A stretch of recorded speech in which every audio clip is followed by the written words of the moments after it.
la sombra del olivo. Conversaciones entre amigos sobre el aceite de oliva virgen extra. Con Maripaz Aguilera, Mercedes Uceda y Pablo Boitzuk.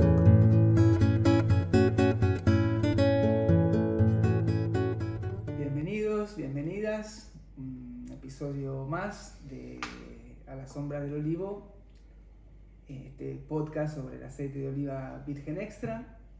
Esta vez con una invitada que ya nos acompañó, con Carmen, que bueno, aquí ustedes la conocen mejor a Carmen, así que me parece una introducción, va por su cuenta. Bueno, Carmen Nieto, aparte de ser la gerente de Paraíso Virgen Extra, que estuviste con nosotros en el otro capítulo del podcast dedicado a cómo se compra y dónde se compra, pues también ha sido locutora de radio, presentadora de televisión, y entonces hoy que vamos a dedicarnos un poquito más, ¿no?, a la literatura, a los textos donde aparece el olivo, el aceite, pues qué mejor que tener una voz como la tuya acompañándonos esta tarde, leyéndonos esos textos que van a dar paso a comentar y a divagar sobre el mundo del aceite de oliva. Sí, hoy vamos a hablar un poco sobre el olivo en la literatura, vamos a hablar de libros, es un tema que particularmente me gusta hablar siempre, y bueno, hoy también.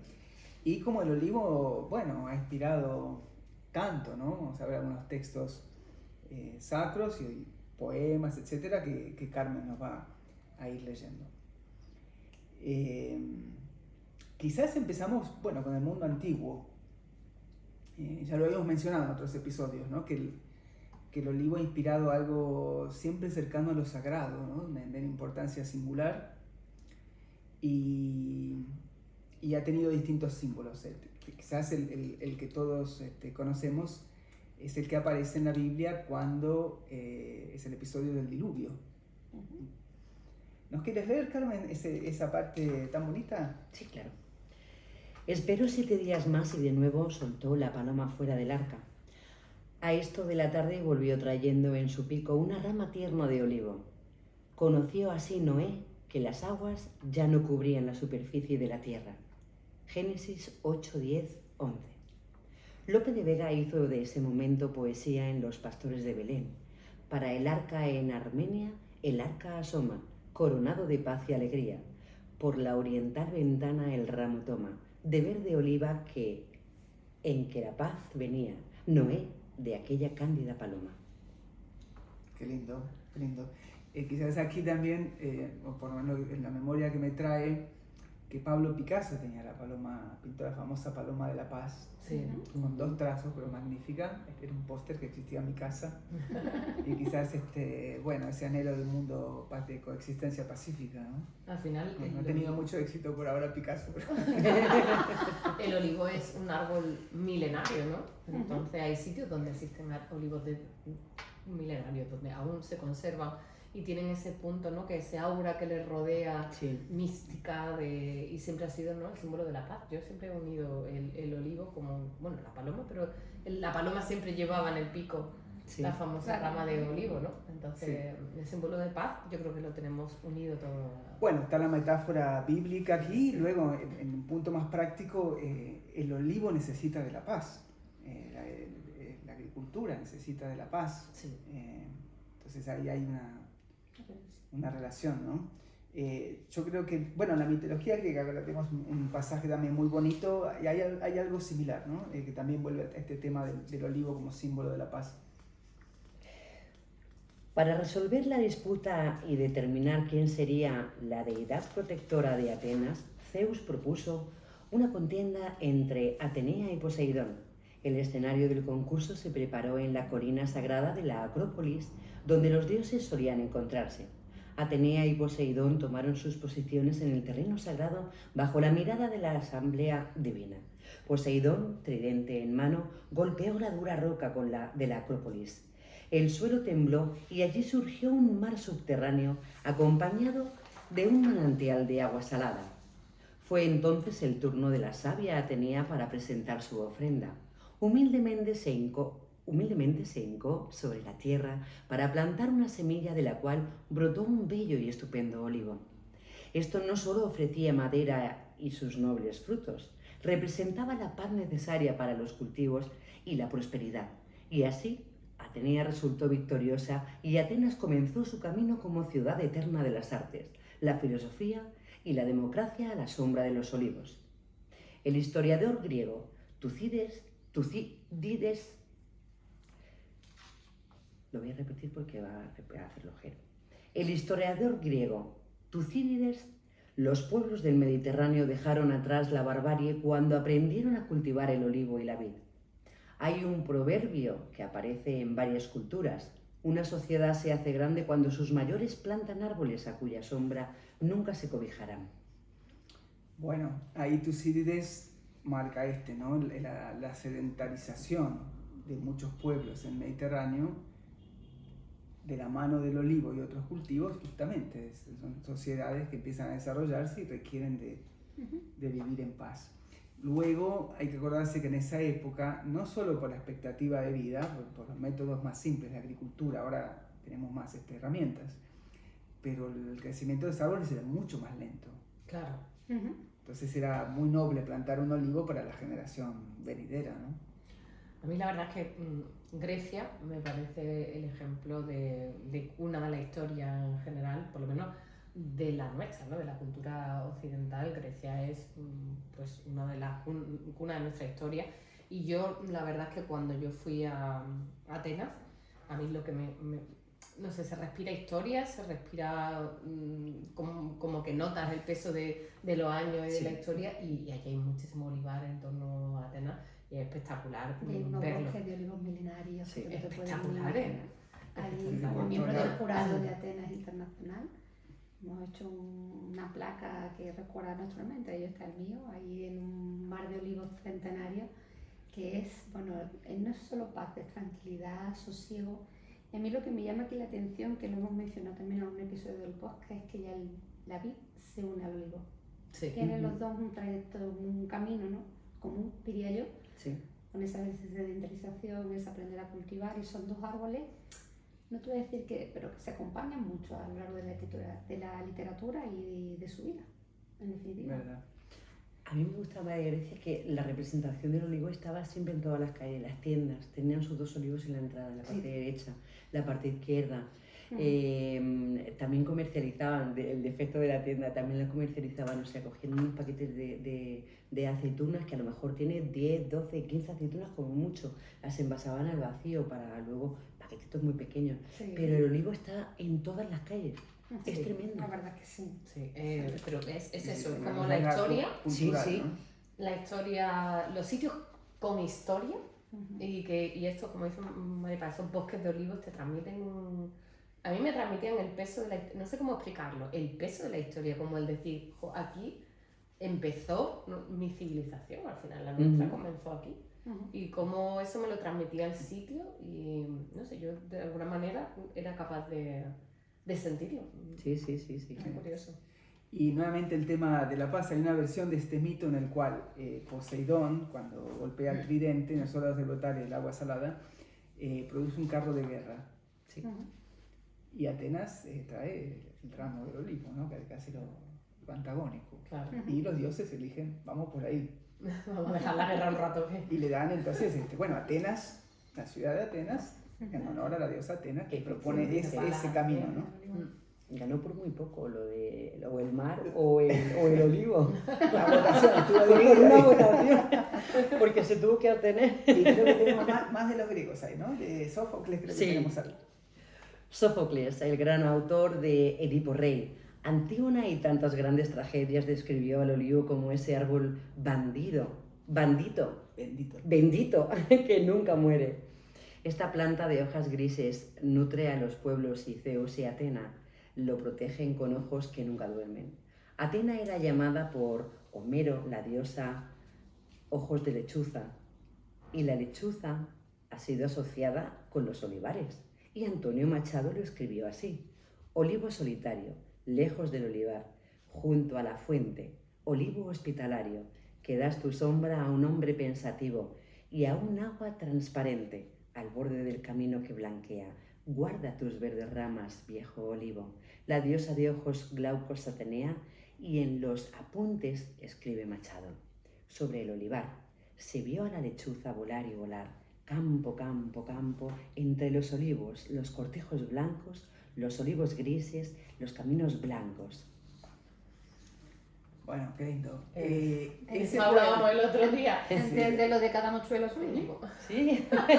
El otro día se lo explicábamos, que yo decía que hay una frase que mi abuelo decía mucho, decía, cada mochuelo es olivo. Y es por eso, porque la lechuza, el mochuelo, siempre está asociado al olivar. Y entonces, claro, en cada olivo había, bueno, se decía que había uno, ¿no?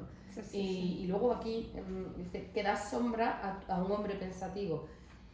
Bueno, cuando estábamos pensando en nombres, ¿no?, para el podcast, a la sombra de un olivo, porque al final a mí las conversaciones, las charlas, los momentos de tranquilidad, los veranos en el campo, yo los recuerdo a la sombra de un olivo. Sí. Sentada debajo de un olivo. Y hay canciones también que tienen esa frase de... Bueno, sí. A mi cara es la que le sale de la la sombra de un olivo, el sol calienta. Pero es verdad que a mí eso es lo que me transmite, ¿no? Que está aquí reflejado. La sombra de las charlas, el pensar, el observar la naturaleza a la sombra de un olivo.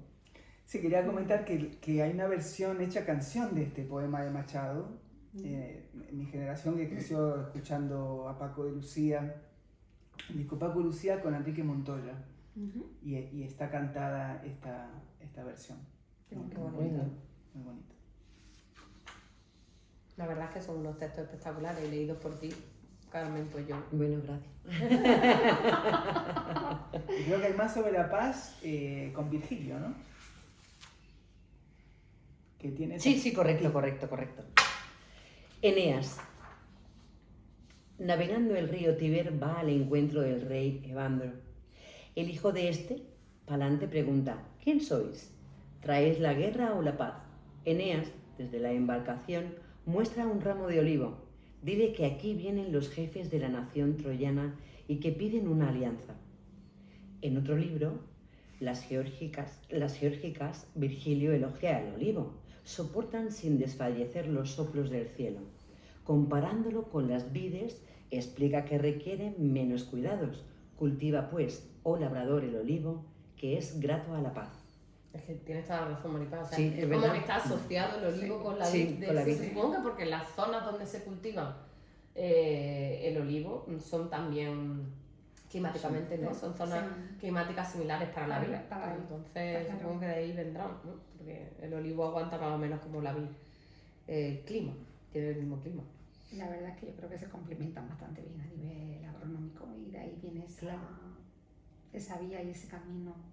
Tengo yo la impresión, ¿no? Sí. Sobre todo por esta zona. Y también en Chile también nos comentaban las compañeras en otro episodio del podcast que el vino, el camino del vino le ha llevado a ella a intentar buscar esta línea del olivo y de cómo transmitir esa cultura. Pues yo creo que son dos cosas que nos unen bastante. Pero fíjate que como que creemos que es ahora muy nuevo, ¿no? Sí. Que decimos, el mundo del turismo, por ejemplo, tiene que seguir el mundo del turismo y viene ya de la época de los griegos, lo de unir el vino con el aceite, o sea, que es curioso. Cuando dice que todo está inventado, es que todo está inventado. Sí. En Jaén está pasando ahora eso, el olivo, y ahora quieren, el enoturismo potenciarlo un poquito más. Lo que pasa, no sé yo si Jaén es tierra de olivos, pero no sé si de vino. Bueno, hay algunos proyectos por ahí interesantes también. Sí, hay 8 bodegas, creo que son exactamente de vino. Es curioso, pero que sí, que creemos que todo que estamos inventando todo y lo que estamos volviendo cíclicamente a donde había que estar, ¿no? Volver a donde estaba. Sí. Bien, vamos a ir a un texto sagrado ahora, ¿no? Creo que vamos a un pasaje del Corán, a ver cómo las distintas tradiciones siempre han encontrado, intuido algo tan particular, tan especial en el olivo, ¿no? Vale. Y en el aceite. Dios es la luz de los ojos y de la tierra. Su luz es a semejanza de una hornacina en la que haya una candileja. La candileja está en un recipiente de vidrio que parece un astro rutilante. Se enciende gracias a un árbol bendito, el olivo, no oriental ni occidental, cuyo aceite casi reluce aunque no lo toque el fuego. Luz de luz. En la tradición hebrea es Moisés quien prepara por orden de Yahvé el aceite de oliva para las unciones santas. Los reyes de Israel son ungidos con aceite sagrado, lo que les da poder, sabiduría y autoridad. Cristo justamente quiere decir lo ungido. Es de destacar también la influencia del olivo en la religiosidad popular, que proyecta gratitud hacia la bondad generosa del olivo. Hay varias vírgenes en España relacionadas con el olivo. La Mare de Déu de Montolivet en la zona de Valencia, la Mare de Déu de Oliva de Montjuïc en Barcelona, la Mare de Déu de Olivar de Alaquàs en Valencia, en Salteras, Sevilla, en su patrona la Virgen de la Oliva, y en Calabria, Italia, la Madonna de Mater Domini lleva en sus manos un ramo de olivo. Curioso, ¿no? Como las diferentes religiones al final estamos unidas por muchas cosas, pero entre ellas por el olivo. Entonces, lo hablaba muchas veces cuando en el curso que hice yo de experto en cata en la Universidad de Jaén, generalmente viene gente de todas las cuencas mediterráneas, todas las religiones, judíos, árabes, cristianos, y al final tenemos una forma de hablar, el lenguaje que nos une y nos estructura, porque al final vienen muchas veces de países en conflicto, sí. Es el aceite de oliva y el olivo y la cultura que nos rodea en torno a eso, que hace que de alguna manera al final terminemos hablando el mismo idioma.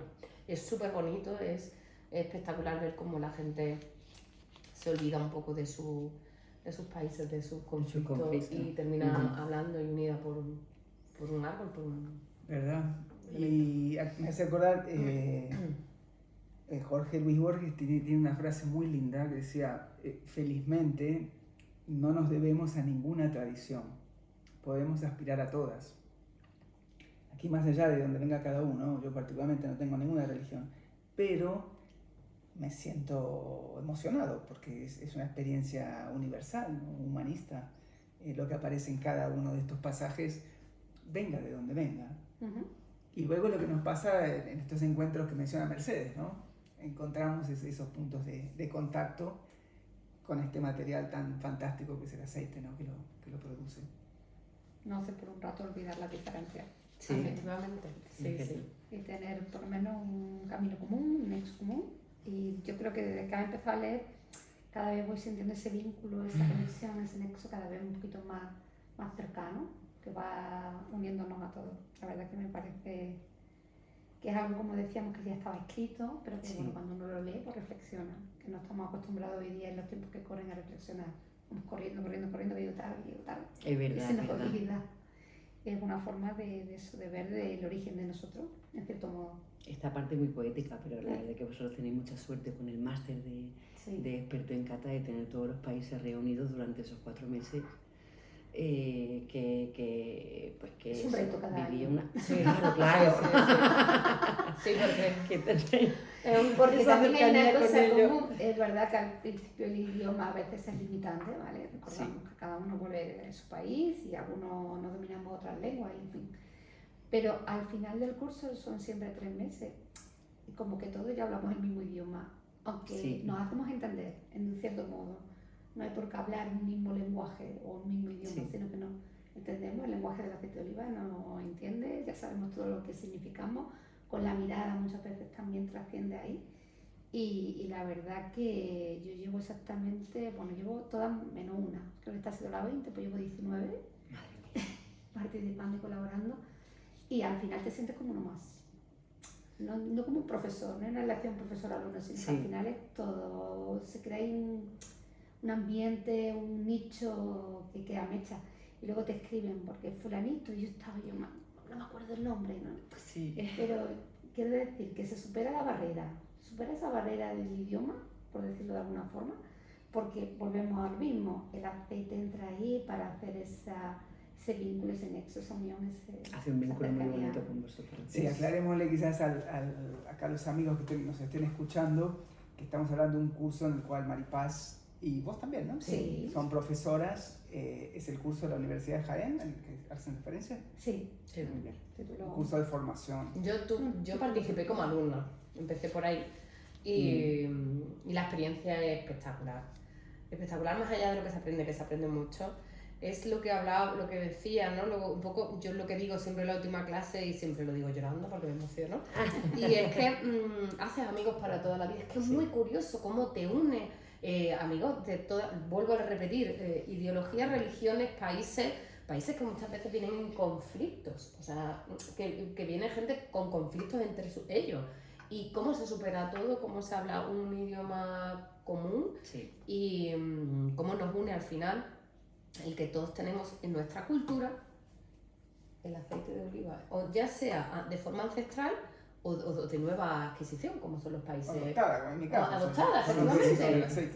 Pero los que vienen de Sudamérica o los que vienen sobre todo viene más gente de Sudamérica o de Estados Unidos o de Alemania, al final son apasionados por este tema y la pasión o el amor hace que sea una conexión muy bonita. Y bueno, que no son solo productores, sino que vienen gente de otras zonas que no tienen nada que ver con, porque con la producción, que simplemente les muestra interés y son 3 meses intensivos, mañana y tarde, hablando de aceite. Muy bien. Hablando de pasión, vamos a escuchar un texto precioso orientando la pintura de Vincent Van Gogh, que se apasionó con los olivos. Creo que es lo que continúa, ¿no? Sí. El olivo ha despertado una admiración de poetas, pintores y escritores. Vincent Van Gogh nos ha dejado notables pinturas de olivos y olivares. Van Gogh escribe a su hermano Theo: los olivos son exigentes pero irresistibles. Estoy luchando para poder capturarlos. Tienen un color de plata añeja, a veces más azul, a veces más verdales, como de bronce, blanqueado el amarillo y rosado en esta tierra ocre, teñida de violáceo. Es muy difícil. El susurro del olivar tiene algo muy secreto, inmensamente antiguo. Es demasiado bello para atreverse a pintarlo o concebirlo. Jean Genot, el escritor francés, ha observado el mismo paisaje que Vincent Van Gogh y lo cuenta así: en ciertos lugares, los vergeles de olivos están sentados sobre pequeñas terrazas sostenidas por muros de piedra seca, blancos como huesos. Son pequeños olivos grises, apenas más altos que un hombre, 2,5 metros como mucho, plantados desde hace 1000 años, o 4 o 5 metros el uno del otro. La tierra que los mantiene es muy coloreada, a veces de un púrpura casi puro, comúnmente de un ocre ligero, a veces bajo el sol ardiente blanca como la nieve. Sobre estas terrazas, la vida no solo es fácil, sino bella. Venir a estas terrazas para cavar o para pasear es una delicia. En la temporada baja, el sol se detiene allí. El follaje del olivo no hace sombra, apenas como una muselina. Se tiene todo lo bueno del día. En ciertos pueblos, los hombres, el domingo por la mañana, van al olivar como las mujeres van a misa. Bueno, creo que Van Gogh y Jean Genot hablan del sur de Francia, en este caso, de la Provence, y es interesante que observan esta paleta de colores ambos, ¿no? Y qué lindo cuando dice el susurro. Sí, es que el secreto, ¿no?, del olivar. Es como te hablan. Escuchar el previo a una tormenta en un olivar es un espectáculo, ¿eh? Cuando empieza el viento fuerte y cómo silba y cómo es curioso verlo, como oírlo. Como las tormentas de verano, normalmente las de invierno no te pillan en mitad del campo, pero las tormentas de verano, cuando empieza ese viento a moverse y empiezan los olivos a removerse y la tierra, y es curioso el sonido ese, pues a mí el campo, a ver, aquí somos un poco friki, vamos a decirlo. Yo la verdad es que el campo me vuelve loca, me encanta vivir Aquí a todos nos gusta el campo. Pero a mí ese punto casi místico que tiene el olivar justo previo a una tormenta de estas de verano, que huele la tierra y huele todo, me parece un espectáculo. Yo me sonrío porque pienso en mi suegro. Mi suegro, cuando yo lo conocí, era todos los días obligación.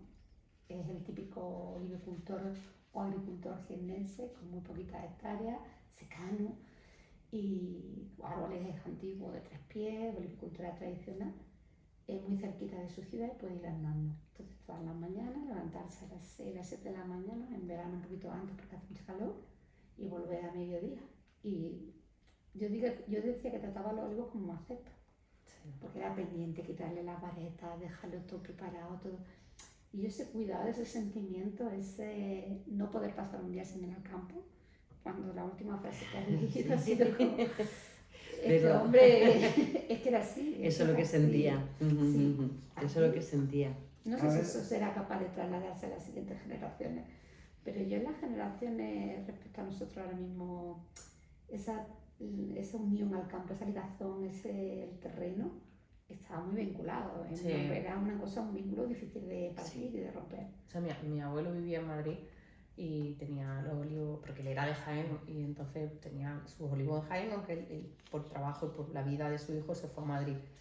Pero es que mi abuelo volvía y conforme volvía se iba al campo. Y el abuelo ha venido, da igual, llevaba 3 horas en el campo, pero el coche estaba ahí y él se había ido. Y volvía al anochecer, cuando caía la noche, entonces aparecía por ahí. Una anécdota muy curiosa me pasó a mí con mi abuelo.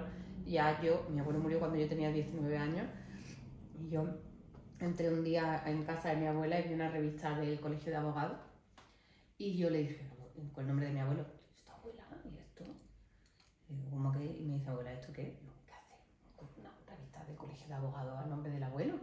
Se queda así mi abuela mirando y me dice, ¿pero tu abuelo qué es lo que era? Y yo, ingeniero agrónomo, ¿no? Hija mía, tu abuelo era abogado. O sea, yo estaba totalmente convencida de que mi abuelo se dedicaba al campo en Madrid a otras cosas porque había estado ligado a este mundo toda la vida.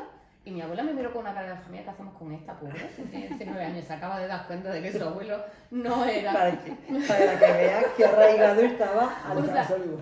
Nunca pensé que podía tener otra profesión que no estuviera ligada al campo. Muy increíble. O sea, eso, y esto es verdad que no... O sea, es que, increíble ese apego al terreno. Nunca me imaginé que no pudiera tener otra labor que no fuera esa. Sí. Cuando van a la tienda para hacer las catas y vale, quien lo quieren, ¿no? Pero dicen, pero queremos ir al olivar.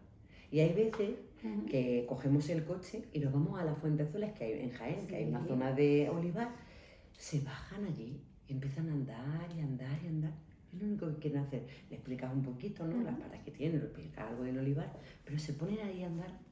Y digo, pero decirme que quiere ir al olivar. La olivicultura se está potenciando mucho, pero en Jaén, de verdad, aunque sea la Fuentezuela, hay que llevarlo. Y es muy curioso cuando los veis por ahí andando y ya del camino para mí me viene muy bien porque desconecta de la tienda y me voy con ellos al olivar y es una sensación muy relajante. Sí. Pero eso es lo que decía Maripaz, la ligazón al terreno. Creo que ahí volvemos a poetas españoles, ¿no? Que hablan de... Sí. Miguel Hernández hablaba del olivo cano. En Andaluces de Jaén y el gran Antonio Machado trae en sus versos otros tantos colores. Viejos olivos sedientos, bajo el claro sol del día, olivares polvorientos del campo de Andalucía, olivares y olivares de loma en loma prendidos, cual bordados alamares, olivos coloridos, de una tarde anaranjada, olivares rebrunidos, bajo la luna argentada, olivares centellados, en las tardes cenicientas, bajo los cielos preñados de tormentas. Muy bonitos son los versos de Rafael Alberti. La primavera ha tenido dejando en el olivar un libro en cada nido. Pablo Neruda, en su Oda del aceite, llamando a las aceitunas verdes innumerables, purísimos pezones de la naturaleza. Continúa, y allí, en los secos olivares, donde tan solo cielo azul con cigarras y tierra dura, existen allí el prodigio, la cápsula perfecta de la oliva, llenando con sus constelaciones el follaje. Más tarde, las vasijas, el milagro, el aceite. Bueno, ¿Qué agregar? Yo creo que podemos, yo por lo menos puedo aportar poco, simplemente sentir lo que se está diciendo. Es espectacular, al final cómo está ligado, ¿no? A toda la literatura y de todo. Sí. La sensualidad del olivar no podía escapar al gran Federico García Lorca, quien dedicó muchos versos al olivo. La niña del bello rostro está cogiendo aceitunas. El viento, galán de Torres, la prende por la cintura. Y otra vez García Lorca. Sobre el olivar hay un cielo hundido y una lluvia oscura de luceros fríos. Tiembla junco y penumbra a la orilla del río. Se riza el aire gris. Los olivos están cargados de gritos, una bandada de pájaros cautivos que mueven sus larguísimas colas en lo sombrío. El escritor catalán Josep Pla nos ha dejado algunas de las líneas más bonitas alguna vez escritas sobre el olivo. Por poco sensible que sea un hombre a la botánica, parece que un olivar proyecta sobre el espíritu humano un deseo de orden, de voluptuosidad mental y de calma. Un olivar, por dejado que esté, nunca llega a ser selvático. Ningún árbol gana al olivo en nobleza, ningún otro le iguala en gravedad señorial y en claridad pensativa. Se hace enormemente viejo.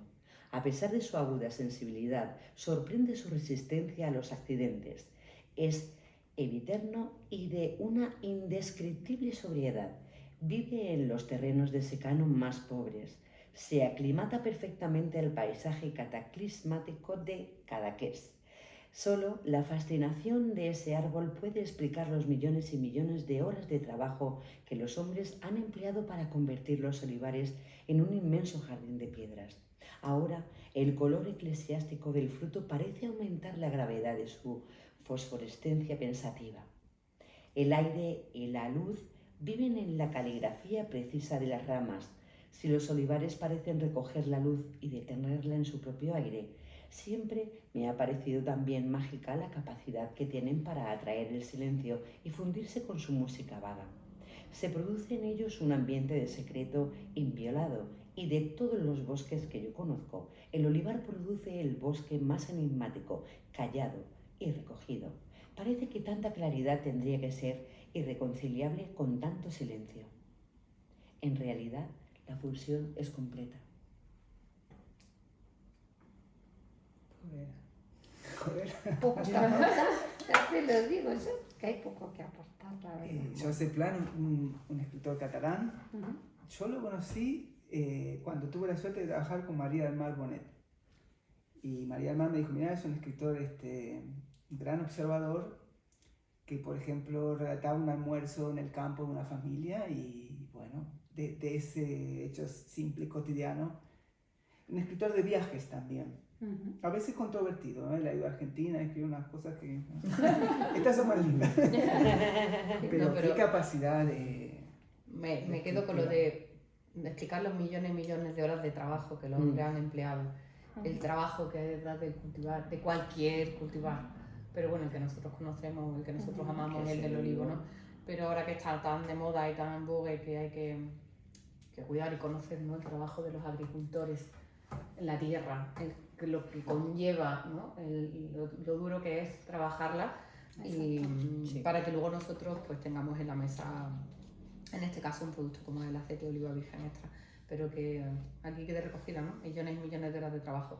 Sí, yo también quería destacar ahí el tema del trabajador, que también está en Andaluces de Jaén, en el poema de Hernández. Cuando nosotros tenemos convenciones en California, encuentros con productores, estos trabajadores no vienen. Es cierto también que hay un abismo cultural a veces o socioeconómico, pero sin ellos nosotros no existimos, ¿no? No. Sin el agricultor. Me acuerdo que cuando falleció Louis Armstrong, otro gran trompetista, Dizzy Gillespie, que incluso tenían ciertas discusiones, pero él dijo, no él, no yo. Sin él yo no existo. Claro. Y sin estos, en el caso de California, los trabajadores mexicanos son formidables, son trabajadores, pero que nunca vi tanta gente trabajar tan duro, no siempre tienen su reconocimiento. Luego, nosotros tenemos una economía complicada, los márgenes del aceite son tan chiquitos, todos estos emprendimientos tan lindos, pequeños, medianos, tú los debes saber bien, ¿no? Todos trabajamos con márgenes muy modestos de, bueno, la compensación justa sería mayor, lo menos que puedo decir. Para todos los que participan, ¿no? En todos los cosechadores, los almazareros, los que hemos estudiado y entramos en la parte ya más del refinamiento, las personas que nos ayudan a hacerlo conocer, todos los que están involucrados en la cadena. Y claro, en una sociedad de valores tan efímeros, tan consumistas, ni nos detenemos a pensar en esto, ¿no? Pero bueno, ahí ya en el campo mismo, ahí Josep Pla hace tantos años lo observó. No, que hay veces que pensamos que esa agricultura, que el aceite está en la botella, no está en la botella, y es decir, lo hemos dicho también en algún momento, que hay todo un proceso previo y el árbol y el olivo y la aceituna es la que realmente nos va a dar ese fruto para luego tener ese aceite y para luego poder disfrutar de él, no ser consciente de todo lo que significa el ciclo del olivo, ¿no? Toda esta cultura que va asociada, y no solo, como bien decía Mercedes, a este alimento, sino a cualquier alimento que llega a nuestra mesa. Ahora que está tan de moda aquello del plato del campo a la mesa o de esa filosofía, ¿no? Que es una filosofía muy europea, por decirlo de alguna forma. Sí, pero que no se quede en palabras. Exactamente. Que sea real, que sea real. Que es una realidad, que tenemos que ser conscientes de que es una realidad, no que es un eslogan publicitario. Efectivamente, que queda muy bonito dicho, exactamente. Pero la realidad es que esta gente se pasa un año esforzándose, trabajando, invirtiendo dinero, invirtiendo esfuerzo, y si la floración no va bien, claro, pues el dinero lo has invertido. En vano. Y luego, pues si no hay cosecha, no reciben la vuelta. Entonces hay que ser un poco más sensato a la hora de decir cosas como que la gente se enriquece cuando no hay cosecha.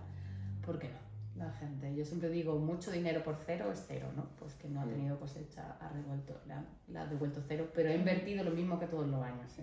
Claro, es que estamos tiene que cuidar sus olivos todo el año. Porque estamos sujetos a algo que no podemos controlar. Que es el clima. Que es el clima y el ambiente. Entonces nosotros no podemos saber, decir, no podemos, yo decía muchas veces, no podemos poner una capota, es decir, no podemos cubrir el campo y decidir cómo y cuándo van a caer las lluvias, cómo y cuándo va a hacer el calor, como es algo que no está en nuestras manos, que no podemos controlar, y es algo que además día a día va cambiando y lo estamos viendo, ¿no? Quizás un poquito a poco, como pasamos más calor en verano, como todo va cambiando.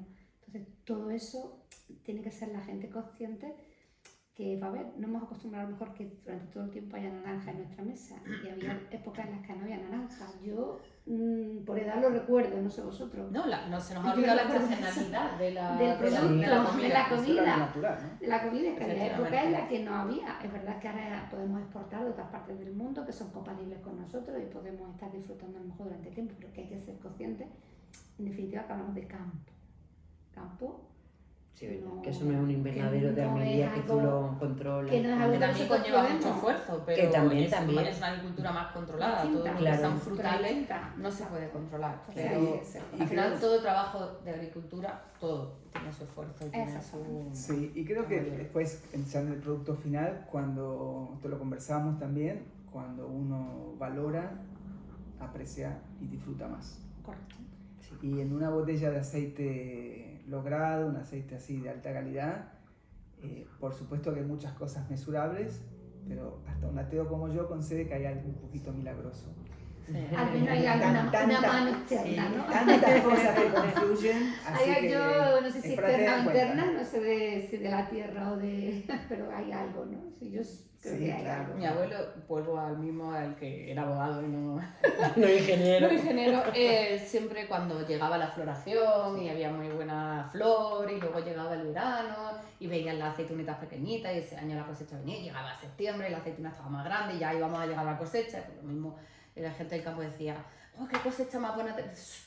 A mí hasta que el aceite no esté en la bodega, no me habléis de cosecha, porque pueden pasar tantas cosas de por medio, que la cosecha la tenemos cuando el aceite está en la bodega. No me habléis antes, como decimos. Claro. Todo puede pasar. Casi milagroso llegar a esa meta con todo. Sí, esa parte claro, nuestra ahora quiero calor, ahora quiero agua, ahora quiero frío, ahora quiero que... Sí. Entonces, y ahora que no llueva, que voy a coger. Bueno, no creas, yo tenía un vecino que decía que el agua llegara hasta la tercera planta. Para el agua nunca había miedo. Ya. Era agricultor y tenía olivar. Pero ese calor y ese sol que nos viene ahora... Pero claro, ahora hemos cambiado los ciclos, hemos cambiado el clima. Vamos cambiando el clima poco a poco, ¿no? y entonces vamos a un clima... Sí, cada vez más complicado. Y después lo que iba a decir, está nuestra responsabilidad ya en Almazara. Tengo este amigo italiano que dice, uno no puede hacer un buen aceite con malas aceitunas, pero puede hacer mal aceite con buenas aceitunas. También hay que estar eso sin lugar a dudas. Ahí estamos al 50%. Claro, 50%, yo lo tengo clarísimo. Así que bueno, o sea muy que lindo. Un 50% es más cortito y el otro un poquito más largo. Sí, claro. Más es una hora.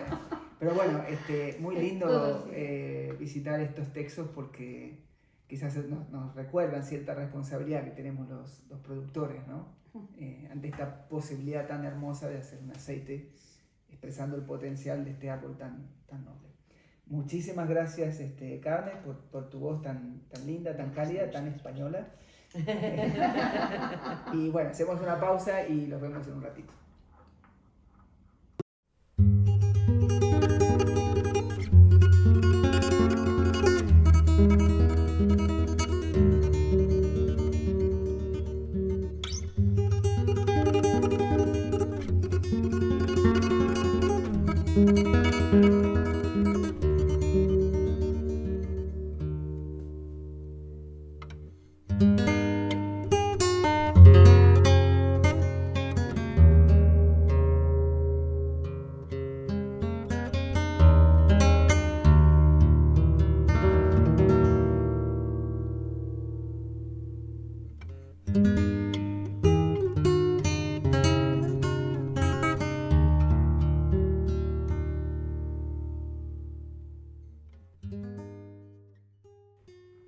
Bueno, estamos llegando al final del episodio 6. Quizás es el final del podcast o por ahora. Por ahora. Quizás haya más, ojalá. Sí. Y se me ocurría que tal vez mucha gente que nos está escuchando, nos está viendo, se pregunta cómo cada uno ha llegado hasta aquí. Quizás, bueno, ustedes justo están en Andalucía, donde se respira olivo. Hoy visitamos Jaén a la familia de Mercedes y todo el trayecto había olivos. Eso no es el paisaje de Buenos Aires, por ejemplo, y menos en otros lugares. Entonces, para que ustedes tengan conciencia, no es una profesión tan común en otros. Menos aún, bueno, de la manera que me ocurrió a mí, que era impensable que yo me dedique a esto. Ya les contaré. Pero, ¿cómo fue su experiencia? ¿Cómo llegaron hasta aquí? Pues yo te voy a ser muy sincera, yo en mi familia tampoco había relación ninguna, ni ningún familiar, no había habido campo por parte de madre, pero bueno, era otro cultivo el que realizaban los familiares. Y estudiando en Granada conocí a mi marido, al que es hoy mi marido, a Gabriel. Él sí que tenía familia con olivas y bueno, pues nuestra vida sigue, continúa. Y pues cuando terminas la carrera ya estás un poco descontrolado, no sabes lo que hacer con tu vida. Y él siempre había tenido claro que quería ser investigador. Y entonces solicitó multitud de becas, que le decimos en España, es decir, para empezar a formarte y para desarrollar tu trabajo. Y consiguió una beca en la estación de agricultura, hoy día allí FAPA. Y entonces allí, ya venía de tradición familiar, pero allí es donde se dedicó, digamos, a investigar. Además, una beca para trabajar en alpechines. Entonces, bueno, pues, oye, no estoy estudiando, estaba preparando oposiciones, yo quería mi vocación era ser maestra. Y digo, bueno, pues voy a empezar a hacer cursos. Y entonces empecé a ir a esa estación, a visitarla y aprendiendo, conociendo a todo el personal, entre ellos a Marino. Y a partir de ahí, pues yo digo siempre que me vine por amor y te voy a decir por qué. Porque el 2 de abril del año 1998 yo entré en este mundo ya oficialmente a trabajar. Empecé después de haberme formado previamente ya lo que viene siendo a tener contratos, a desarrollar labor investigadora y a trabajar en este tema de evaluación en profundidad. Y 2 meses después me casé. O sea que es como, para mí mi vida profesional y mi vida personal han ido ligadas siempre al mundo del olivo. Y ya ahora me atrevería a decir, después de los textos que he escuchado, que ya venía predestinada, ¿no? Porque me llamo Maripaz. Paz, olivo, aceite. O sea, que esa es un poco mi vida, mi trayectoria. Y luego, ahora en estos momentos, intento trasladar toda esa vida, todo ese conocimiento al que yo llamo mi bebé. Bueno, mi bebé ya es un adulto de 18 años, un chiquillo con discapacidad, pero que, bueno, su palabra es mojeteo. Es decir, en mi casa obviamente el aceite brilla en todo el mundo, y ahí ponemos el pan el aceite sobre el plato y todo el mundo moja con pan. O sea que eso es el moqueteo. Eso es mojetear. Sí. Mojetear es coger pan y mojar. En vez de echarlo sobre la tostada, pues cortar el pan en trocitos pequeños y mojetear. Entonces ya se ha transformado para nosotros en nuestra vida. Yo no digo más. No puedo desligar ahora mismo mi profesión de mi pasión, que es, bueno, además, es que me gusta. Es una cosa que descubrí, que me enseñaron a amar, a conocer en profundidad, y entonces intento trasladar la pasión que siente, y ahora mismo mi labor principal es transferir conocimientos, porque como técnica especialista del IFAPA es a lo que me dedico, a transferir lo que he aprendido yo, lo que me enseñan mis colegas, y a seguir aprendiendo, porque nunca paro de aprender. Para mí ese no solo de formarme, sino de aprender cosas, de curiosidad, de buscar, de conocer nuevos aceites, sigo catando, no paro, me encanta. Bueno, dicho sea de paso, ¿quién no ha aprendido de Maripaz? Levantemos la mano y los acá estamos. Hombre, yo he aprendido de todo el mundo también. O sea que, Bueno, hermosa historia, y una breve aclaración para algunos oyentes que seguramente no saben lo que será el pechín. Bueno, pues el alpechín, digamos, puede ser que es el agua de vegetación, que está también dentro de esa aceituna, que hay una parte agua, otra parte aceite, y la otra parte es el resto de la materia orgánica. Y entonces ese agua hay que separarla del aceite, por decirlo de alguna forma. Durante el proceso de extracción hacemos eso, es decir, separar esa agua y liberar por un lado el aceite, que al principio esa turbidez que vemos en los aceites queda un poquito emulsionado. Esa veladura que a veces... Esa veladura, pues, eso significa que no hemos retirado esa humedad. Y yo siempre digo que esa humedad es conveniente quitarla cuanto antes mejor, ¿no? Porque va en detrimento del producto, no es a favor, es en contra.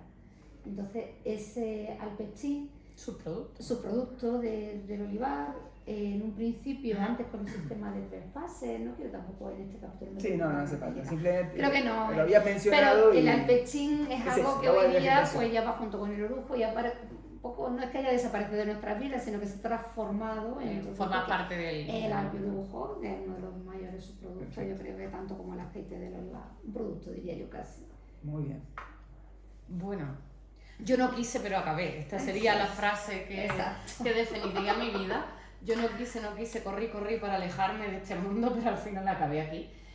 La razón por la que yo corrí por no estar es porque mi familia ya ha contado que mi abuelo también no se dedicaba oficialmente, pero fue presidente del Patrimonio Comunal Olivarero muchos años. Mi padre fue investigador durante toda su vida laboral en el IFAPA, ¿no?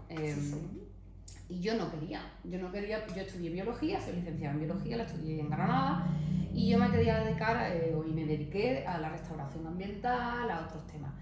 Pero se lo venía contando a Pablo antes, lo veníamos hablando, de repente se me hizo la tormenta perfecta en mi vida y tuve que dejar esa vida que yo tenía en Almería, de donde, tierra que aprendí millones de cosas súper buenas y cultivo del invernadero que me enseñó tanto de cómo reinventarse a uno mismo. Son gente súper trabajadora en una tierra espectacular. Y me tuve que volver a Jaén. Sin oficio ni beneficio. Porque bueno, pues mi vida se había truncado de muchas maneras y tenía que volver. Y bueno, pues una vez allí, yo acostumbraba a trabajar, tenía mi trabajo, me empecé a formar. Y en Jaén, pues las formaciones que hay son relacionadas con el olivar. Mi padre y mi primo, mi padre ya en sus últimos momentos de investigador había montado bueno, en realidad la tenía mi primo, una empresa junto con él, una ingeniería, y yo hice el curso de experto en cata con Maripaz, de la que aprendí todo lo que sé. Y bueno, me metí dentro de la empresa y desde entonces ya son 12 años los que llevo en el sector. No me arrepiento en absoluto, me encanta, es mi pasión, lo llevaba en las venas desde que soy pequeña, está en mi vida, en mi día a día. Yo he crecido en un olivar, he veraneado en un olivar, mi vida está ligada al campo y bueno, pues al final acabé ahí. Y no me puedo arrepentir, pero que puedo asegurar que intenté no acabar aquí por todas las maneras posibles, pero al final terminé y no te podías desligar. No, yo creo que tu destino estaba igual que el mío estaba escrito con el nombre. Está claro que el mío estaba aquí, porque yo realmente lo intenté, pero acabé. Hay un tango muy famoso en Argentina que cantaba Gardel que dice: contra el destino nadie la talla. Pues efectivamente no, mi destino estaba aquí y estoy súper feliz, muy es contenta. Adiós, muchacho. Sí. Muy bien. Bueno, viste que Maripaz dijo más o menos que entró por amor. Sí. Yo entré por la ventana. por motivos que podrían producir otro podcast. Yo me encontré en California y en el nacimiento de una pequeña compañía de aceite, que es Apollo Olive Oil, que todavía existe. Y bueno, pero jamás imaginé que yo era impensable, habiendo crecido gran parte de mi infancia en un 9º piso en Buenos Aires, rodeado de libros, no de olivos. Que igual eso, por supuesto, esa herencia que ha sido, la valoro tantísimo, ¿no? Ha influido mucho en cómo yo me integro al mundo. Dentro de este mundo maravilloso del olivo hay un montón de división de trabajo, eso es natural en todas las profesiones. Pero luego sí, ese fue un primer golpe de suerte en el destino, pero creo que el definitivo, bueno, y ahí es cuando conozco a Marino por primera vez, pero creo que la influencia más que cambia mi vida es la de este gran experto toscano, italiano, que fue Marco Mugelli, el papá de Mateo, que a quien también por una serie de circunstancias se le compra, ni siquiera una máquina comercial en ese momento, era un prototipo. Había 4 y uno termina justo ahí donde yo estaba en California. Marco viene a enseñarnos cómo usar y él me dice 2 cosas que yo de ninguna manera podía imaginar o hacer a voluntad. Me dice, mira, vos tenés que catar. Sí. ¿Cómo podía yo saber que tenía ese talento? En mi casa la comida era súper simple. Ni se hablaba de la comida, se hablaba de otros temas. Mis padres eran médicos y dedicados mucho a la profesión, al servicio, a la política, pero la comida, cero. Comida sabrosa, por eso reivindico pero una comida simple, la comida argentina, ¿no? Tenía que ser rica, pero muy simple. Y luego Marco me dice, bueno, tenés que catar, busca un panel y aprende, entrar a practicar, pero podés hacerlo y tenés que estudiar. Venía a estudiar conmigo. Y fui y hice un curso con Marco. Y bueno, después hubo otro, Marco falleció imprevistamente. Sí. Eso me lo comunica Darrell Corti, quien es un colega que queremos todos mucho, que es el presidente de un concurso en el cual hemos compartido, de Los Ángeles. Y en cuanto Darrell me da la noticia esta tan terrible, inmediatamente digo yo, ¿qué me enseñó Marco? Que tengo que estudiar más. Marino también, ¿no? El mismo espíritu. Y Marco siempre hablaba de un colega en Cerdeña, que es nuestro amigo Pier Paolo Arco, otro gran maestro del aceite. Bueno, enseguida lo contacto a Pier Paolo y ahí hago mi curso oficial en Europea y ahí comienza otro derrotero. Pero ven que es un poco azaroso. Antes yo en Buenos Aires me había recibido de maestro primario. Entonces también, como vos, hay algo de la educación, de la enseñanza, de compartir, que sale un poco natural, parece que eso también está. Pero bueno, así llegamos. Y tenemos que yo creo que desamor en mi caso. Nuestro nexo de unión yo creo que es Darrell, porque yo creo que ahí es donde hemos forjado, digamos, esa amistad. Y yo el primer año que fui a catar a Los Ángeles, que fue en 2007, coincidí con Marco Mugelli en la misma mesa. Ah, sí, estaba Marco. Sí, en la misma mesa. Y después nosotros también tuvimos suerte de compartir paneles. Sí. Yo ya conocí a Mateo. Por mi parte ha sido una experiencia muy todavía grata. no he tenido oportunidad, no hemos coincidido todavía en ningún foro, pero con Marcos sí. La verdad que he oído referencias aquí porque ya había algunos productores también aquí en España que tenían alguna maquinaria de Marco, donde Marco también hacía bastante influencia, lo que es en la zona de Castilla-La Mancha. Sí. Y ya a partir de ahí pues coincidir con él y impone también. Sí. Cuando te encuentras con Marino, con Marco, con gente de esa relevancia, impone. Sí. La cuestión y la realidad es que son gente todo, al final, el amor, la pasión, es lo que define, yo creo que define a esta labor y todas las labores que tienen que ver con la agricultura. Al final, todo el mundo que está asociado a las materias primas de alguna manera, la pasión es el leitmotiv de todos, porque es un mundo muy pasional el de la agricultura y las materias primas. Claro, y no hay nada mejor que trabajar lo que te gusta. Bueno, eso es porque no es una anécdota muy chiquitita, dando una charla en Madrid, en la Facultad de Farmacia, que fui con la denominación de origen de Imagina, me dijeron, transmite que se nota que te gusta tu trabajo. Digo, la verdad es que sí. Sí, es una suerte. No debe ser. Ojalá fuese así para todo el mundo, pero es una gran suerte. Sí. Bueno, amigos, esto no es todo. Hay muchísimo más. El aceite es un mundo maravilloso y vasto, pero por lo menos hasta acá llegamos. Yo intuyo que por lo menos hemos logrado transmitir este entusiasmo y eso quizás le abra la puerta a mucha gente a querer saber más. Si eso se consiguió, creo que ha sido un gran éxito habernos juntado para hacer este... Un placer habernos juntado y compartido. Muchas gracias por haberme recibido acá. No, gracias a ti por venir. Y bueno, ojalá continúe. Seguro, punto y seguido. Muchas gracias. Gracias.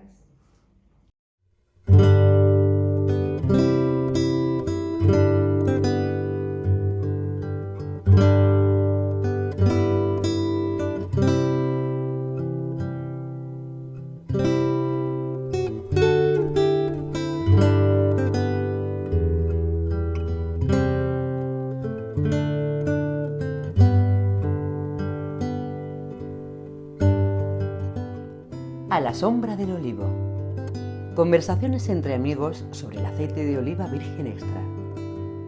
Con Maripaz Aguilera, Mercedes Uceda y Pablo Wojciuk.